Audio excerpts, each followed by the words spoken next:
The message appeared before sunrise, and I knew before I even read it that something was terribly wrong. People don't warn you that the greatest betrayals come dressed as love, whispered across family tables, and planned while you sleep. By the time my lawyer spoke, I understood one terrifying truth. Everything I trusted was already being used against me. Welcome to my YouTube channel Whisper Stories, where silence speaks. My name is Luccy, and I am 63 years old. At an age when most people expect life to slow down, to soften around the edges, to become predictable and quiet, mine exploded with a single message that appeared on my phone at 6:42 a.m. Luccy, call me immediately. David Keller, attorney at law. No greeting. No explanation. No punctuation to soften the blow. Just urgency. My hands trembled as I stared at the screen. Lawyers don't write like that unless something is terribly wrong. For a moment I thought someone had died. Maybe my son, maybe my granddaughter. My chest tightened so hard I had to sit on the edge of my bed and remind myself to breathe.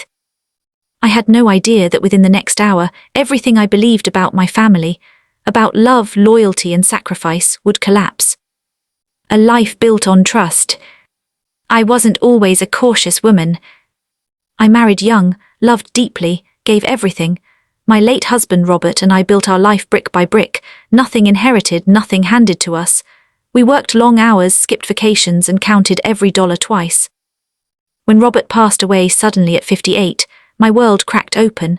I was left with grief, memories, and a lifetime of savings we had planned to pass on to our only son, Ethan. Ethan was my pride, my miracle baby, the boy I held through fevers, heartbreaks, and scraped knees. Watching him grow into a man was the one thing that made losing Robert bearable.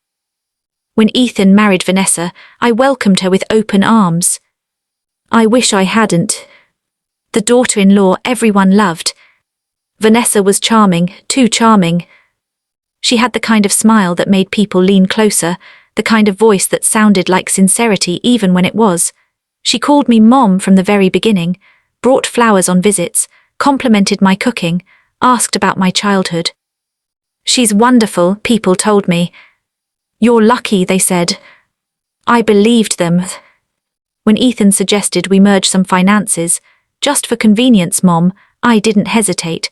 When Vanessa encouraged me to update my will, for clarity so nothing ever causes conflict, I trusted her. After all, why wouldn't I? They were my family. The message that changed everything. David answered on the second ring. Luccy, he said, his voice low and serious, are you alone? That question alone made my stomach drop. Yes, I whispered. Good, I need you to listen very carefully. There was a pause, papers shuffled, a deep breath. I've been reviewing recent transactions linked to your estate accounts. Some of them are deeply concerning. I laughed nervously. What do you mean? Large sums of money have been moved, he said. Properties re-registered, signatures authorized. I didn't authorize anything, I replied quickly. That's the problem, he said. According to the documents, you did. Silence filled the room. Then he said the words that shattered me. Your daughter-in-law has been systematically transferring your assets into shell accounts under her control. Betrayal cuts deepest at home. I felt sick. David continued, explaining how Vanessa had used power of attorney clauses buried in paperwork I'd signed years earlier, documents I trusted her to explain honestly. She's been preparing for this for a long time, he said, and Luccy, your son, is listed as a beneficiary. I couldn't speak. Either he knows, David added gently, or he didn't bother to ask. That hurt more than anything. The confrontation. I didn't scream, I didn't cry. I invited them to dinner. Vanessa arrived smiling, holding a pie. Ethan kissed my cheek. They laughed in my kitchen while my heart broke quietly inside my chest. After dinner, I placed the documents on the table. Vanessa's smile disappeared instantly. Ethan looked confused. What is this? Ask your wife, I said calmly. Vanessa stood up. You're misunderstanding. No, I said, I finally understand perfectly. She exploded then, accused me of paranoia, claimed it was for the family, said I was too old to manage money responsibly. That was when Ethan finally spoke. "Mom, maybe it's time you let go." Those words will haunt me forever. Choosing myself for the first time.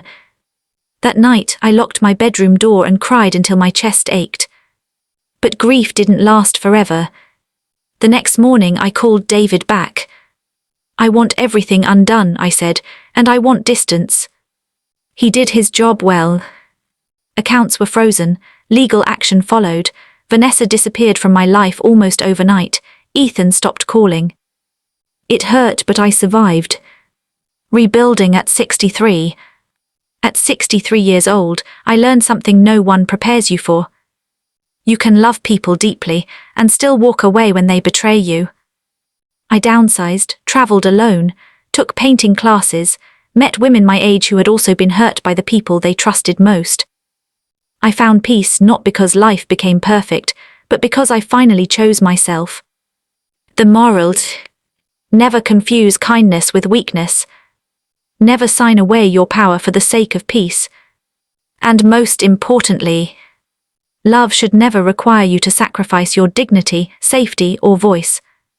Sometimes the people who smile at your table are the ones quietly reaching into your pockets. And sometimes the bravest thing a 63-year-old woman can do is start over.